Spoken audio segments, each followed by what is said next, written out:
চলেন এবার আমরা এটি অ্যান্ড্রয়েড স্ক্রিনে ডিজাইন করা দেখি। গত একটি ক্লাসে আমরা এইরকম একটা কিছু প্র্যাকটিস করেছিলাম। আজকে আমরা এই যে লিনিয়ার লেআউট এই সব কিছুকে রিমুভ করে দিব, শুধু আমাদের স্ক্রিনে থাকবে এই অংশটা। এই যে আপনারা দেখতে পাচ্ছেন Android dot constraint layout dot উইজেট, যেটা শুরুতেই ক্রিয়েট হয়েছিল, কিন্তু আজকে আমরা এই জিনিসটাকে রাখবো না। এই Android dot constraint layout dot উইজেট এই কনস্ট্যান্ট লেআউটটাকে রাখবো না। কনস্ট্যান্ট লেআউট যেহেতু আমরা শিখছি না, আমরা শিখেছি লিনিয়ার লেআউট ভার্টিক্যাল এবং হরিজন্টাল, তাই আমরা স্ক্রিনটাকে পরিবর্তন করে দিব। স্ক্রিনটাকে পরিবর্তন করে কনস্ট্যান্ট লেআউটের পরিবর্তে আমরা লিনিয়ার লেআউট করে ফেলবো। তাহলে আপনারা যেটা করবেন, এটাকে পরিবর্তন করার জন্য খুব সহজ একটি টেকনিক আছে।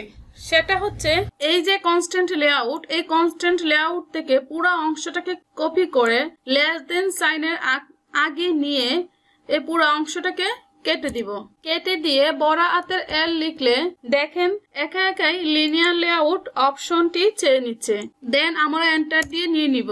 মেক শিওর আপনারা যেন লিনিয়ার লেআউটের পুরাটা একা একা লিখতে না যান, তাহলে কিন্তু পুরাটা একা একা পরিবর্তন হবে না। আপনাকে লিনিয়ার লেআউটটাকে সিলেক্ট করতে হবে। মাউস দিয়ে আমরা এই লিনিয়ার লেআউটটাকে অপশন থেকে সিলেক্ট করে দেব। দেখেন একা একাই এই লিনিয়ার লেআউটটা চেঞ্জ হয়ে গেছে। এখন এই স্ট্রাকচারটা কিন্তু আমাদের এই স্ট্রাকচারের মতোই। এই যে দেখেন লিনিয়ার লেআউট এইভাবে শুরু হয়েছে এবং এইভাবে শেষ হয়েছে। দেখেন একদম সেম লিনিয়ার লেআউট শেষ এবং লিনিয়ার লেআউটের শুরু। মধ্যে গ্রেটার দেন সাইন, এখানেও greater than sign. Greater than sign এবং লেস দেন সাইনের পেটের মাঝখানে এই অংশে লিনিয়ার লেআউটের বৈশিষ্ট্য বসবে। তার মানে কি এই জায়গাটায় লিনিয়ার লেআউটের বৈশিষ্ট্য থাকবে। Greater than sign, less than sign or sign. এই মাঝখানে ফাঁকা অংশে কি থাকবে? মাঝখানে ফাঁকা অংশে থাকবে এলিমেন্টস গুলো সিরিয়ালি একটার পর আরেকটা থাকবে এরকম ভাবে, তাই তো? এখন লিনিয়ার লেআউটের বৈশিষ্ট্য বাই ডিফল্ট ওইটার সাথেই ছিল, তো আমরা এখানে কোনো কিছু বাদ দিব না। উপরে যেগুলো আছে সেগুলো থাকুক, কিন্তু এখানে দুইটা জিনিস আপনি খেয়াল করে দেখুন তো। এই দুইটা জিনিস চেনা চেনা লাগে না? সেটা হচ্ছে কি লেআউট উইথ মানে প্রস্থ মেস প্যারেন্ট, এর পাশে কতটুকু, তো এখানে ওইট হচ্ছে মেস প্যারেন্ট মানে পুরাটাই নিয়ে নিয়েছে, আর হাইট হচ্ছে মেস প্যারেন্ট, হাইটও পুরো স্ক্রিনটা নিয়ে নিয়েছে। তার মানে এই পুরো স্ক্রিনটা দৈর্ঘ্য এবং প্রস্থ এখন লিনিয়ার লেআউটের আন্ডারে চলে এসেছে, রাইট? এখন একটা জিনিস লিনিয়ার লেআউটে ডিক্লেয়ার করা বাকি, কি হবে সেটা বলেন তো? বৈশিষ্ট্যের মধ্যে লিনিয়ার লেআউটের ওরিয়েন্টেশনটা ভার্টিক্যাল হবে নাকি হরিজন্টাল হবে সেই জিনিসটা বাকি। তো আমরা এখন ডিক্লেয়ার করে দিব ওরিয়েন্টেশন। এখানে আমাদের ফুল কথাটা লেখা রাখবে না, জাস্ট ওই পার্টটা মনে রাখবো। ওরিয়েন্টেশনের ও আর কথাটা মনে রাখবো। ও আর লিখলে ওরিয়েন্টেশন চলে আসবে। দেন সিলেক্ট করে দেব। দেন আমরা দিয়ে দিব ভার্টিক্যাল। কেন ভার্টিক্যাল দিব? কারণ আমরা এই ডিজাইনটা আমাদের অ্যান্ড্রয়েড স্ক্রিনে করতে যাচ্ছি। এখানে প্রত্যেকটা এলিমেন্টস একটা নিচে আরেকটা আছে, তো একটা নিচে আরেকটা বসলে কি হবে? ভার্টিক্যাল। সেই জন্য আমরা এখানে ডিক্লেয়ার করে দিয়েছি ভার্টিক্যাল, অর্থাৎ এই লিনিয়ার লেআউটের বৈশিষ্ট্য হবে ভার্টিক্যাল। তো হয়ে গেল ভার্টিক্যাল লিনিয়ার লেআউট। এখন এই ভার্টিক্যাল লিনিয়ার লেআউটের প্যাটের মধ্যে আমরা যা যা এলিমেন্টস দিব তাই তাই ঘটনা ঘটবে। আমরা আমাদের স্ক্রিনটাকে যেভাবে কল্পনা করেছিলাম, আমাদের স্ক্রিনে প্রথমে থাকবে এই টেক্সট ভিউ, অর্থাৎ 16 December is our victory day, তাই না? এটার জন্য কি নিব বলেছিলাম? টেক্সট শো করার জন্য। টেক্সট শো করার জন্য আমরা এখানে নিব টেক্সট ভিউ। টেক্সট ডিসপ্লে করার জন্য ব্যবহার করা হয় text view. So text view কিভাবে নিতে হয়, একটা এলিমেন্টসকে কিভাবে ডিক্লেয়ার করতে হয় আমরা বাটন নিয়ে শিখেছিলাম। সো আমাদের কি লিখতে হবে? লেস দেন সাইন বড় হাতের টি লিখলে টেক্সট ভিউ চলে আসবে আমাদের স্ক্রিনে। এই যে টেক্সট ভিউ। টেক্সট ভিউ নেওয়ার সাথে সাথে আমাদের কাছে চাচ্ছে টেক্সট ভিউ উইডথ এবং হাইট। উইডথ মানে হচ্ছে প্রস্থ। টেক্সটের প্রস্থ কতটুকু হবে? প্রস্থ আমরা পুরো স্ক্রিনটাকে দিয়ে দিলাম মেস প্যারেন্ট। এখন টেক্সট ভিউ হাইট কত হবে? টেক্সট ভিউ হাইট দেব র্যাপ কন্টেন্ট।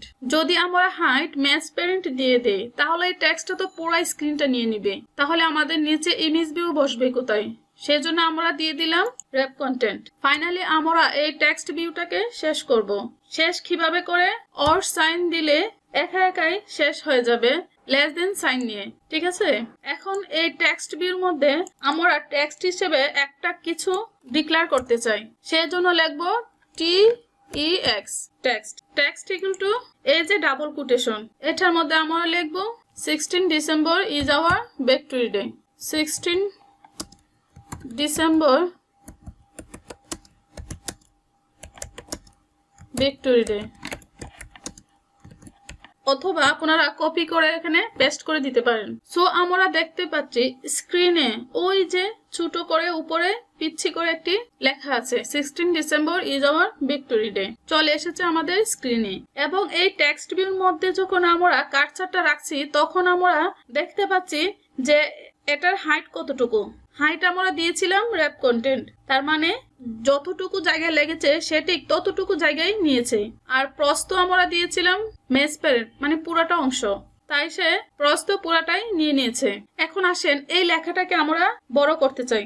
বড় করার জন্য আমাদেরকে যে কোডটা লিখতে হবে সেটা হচ্ছে TS লিখলে চলে আসবে টেক্সট সাইজ। এখানে আসলে অনেক ধরনের এলিমেন্টস দেওয়া আছে। আপনারা বাসায় বসে আমি রিকমেন্ড করব যে আপনারা এগুলো প্র্যাকটিস করতে থাকবেন। প্রত্যেকটা এলিমেন্টস একটু গেটে গেটে দেখবেন, কারণ সবই তো ড্রাগ এন্ড ড্রপ অপশন দেয়াই থাকবে। আপনাকে জাস্ট ব্রেনে পুট করতে হবে যে আপনি কি করতে চাচ্ছেন, ঠিক আছে। সো আমরা টেক্সট সাইজ এন্টার চেপে নিয়ে নিলাম।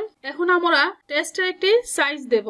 Text size equal to 20 dp pixel PT SP যে কোনো একটা দিতে পারেন। এখানে অনেকগুলো অপশন দেওয়া আছে। সো টেক্সটের জন্য আমি পার্সোনালি প্রিফার করব SP ব্যবহার করার জন্য। সো আমরা 20 SP নিয়ে নিলাম। এখন দেখেন লেখাটা একটু বড় হয়েছে আগের চেয়ে। আমরা লেখাটাকে আরেকটু বড় করব, কারণ আমরা ডিজাইনটা অনেকটা এরকম চাই। সেজন্য আমরা কি করব, আমরা এখানে টেক্সট সাইজটাকে আরেকটু বাড়িয়ে দিব 25 SP। সো লেখাটা এবার মোটামুটি একটু বড় হয়েছে। এখন টেক্সট কালারটাকে দেখেন কেমন যেন একটা গ্রে গ্রে ভাব আছে। তো আমরা এই টেক্সট কালারটাকে ঠিক আমাদের ডিজাইনের মতো করব, ব্ল্যাক করে দিব। তো সেই জন্য আমাদেরকে কি করতে হবে, TC লিখলে টেক্সট কালার চলে আসবে। তার মানে এই সাজেশনের জন্য আপনি শর্ট ফর্ম ব্যবহার করবেন। আপনি যেভাবে লিখবেন ওইভাবেই সাজেশন আসবে।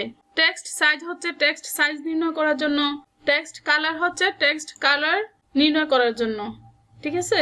তো আমরা এন্টার চেপে নিয়ে নিলাম। এখন এই টেক্সট কালার আমরা আসলে কি লিখব, এখানে আমরা লিখব টেক্সটের কালার কোড। হেক্সাডেসিমালে কালার কোডটা কেমন সেই কালার কোডটা আমরা লিখব। এখন ব্ল্যাকের জন্য কালার কোড হবে # 1 2 3 4 5 6। # দিয়ে 6টা শূন্য হচ্ছে ব্ল্যাকের colour code.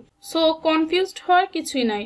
So colour code সম্পর্কে আমারও তেমন কোনো ভালো আইডিয়া নেই, শুধুমাত্র ব্ল্যাক এন্ড হোয়াইট কালার কোডটাই আমার জানা আছে। সো আমরা এই সবগুলো কালার কোড কিভাবে পাবো, তো কালার কোড পাওয়ার জন্য আমরা গুগলে যাব। গুগলে গিয়ে সার্চ করব অ্যান্ড্রয়েড কালার কোড,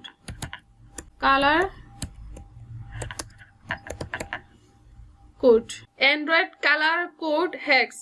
এটা হচ্ছে কালার কোডের কিওয়ার্ড। এটা লিখলে অ্যান্ড্রয়েডে আপনি যত ধরনের কালার ইউজ করতে চান সব ধরনের কালার এখানে পেয়ে যাবেন। সো আপনি এখানে যে কোনো একটা লিংকে ঢুকলে কালার কোডগুলো পেয়ে যাবেন। তো আমি এই লিংকে ক্লিক করছি, colour hex colour code click করলাম। সো দেখেন এখানে প্রত্যেকটা কালারের হেক্সাডেসিমাল কোডটাও সঙ্গে দেওয়া আছে। এটা একটা সাইট। দেন আমরা যদি আরেকটা সাইটে ঢুকি, material design colour chat HTML colour code, এখানে যদি আমরা ঢুকি দেখেন এখানেও ইউজ পরিমাণ কালার কোড এবং কালার এখানে দেওয়া আছে, এবং নিচে # দিয়ে কালার কোডের অপশনটাও রেখেছে। সো আমরা এখান থেকে একটি কালার কোড # সহ কপি করে নিলাম এবং এখানে টেক্সট কালারে কোটেশনের ভিতরে পেস্ট করে দিব। দেখেন টেক্সট কালার চেঞ্জ হয়ে গিয়েছে। আশা করি টেক্সট কালার কিভাবে চেঞ্জ করতে হয় সেই সম্পর্কে আপনারা অনেকটা ক্লিয়ার হয়েছেন।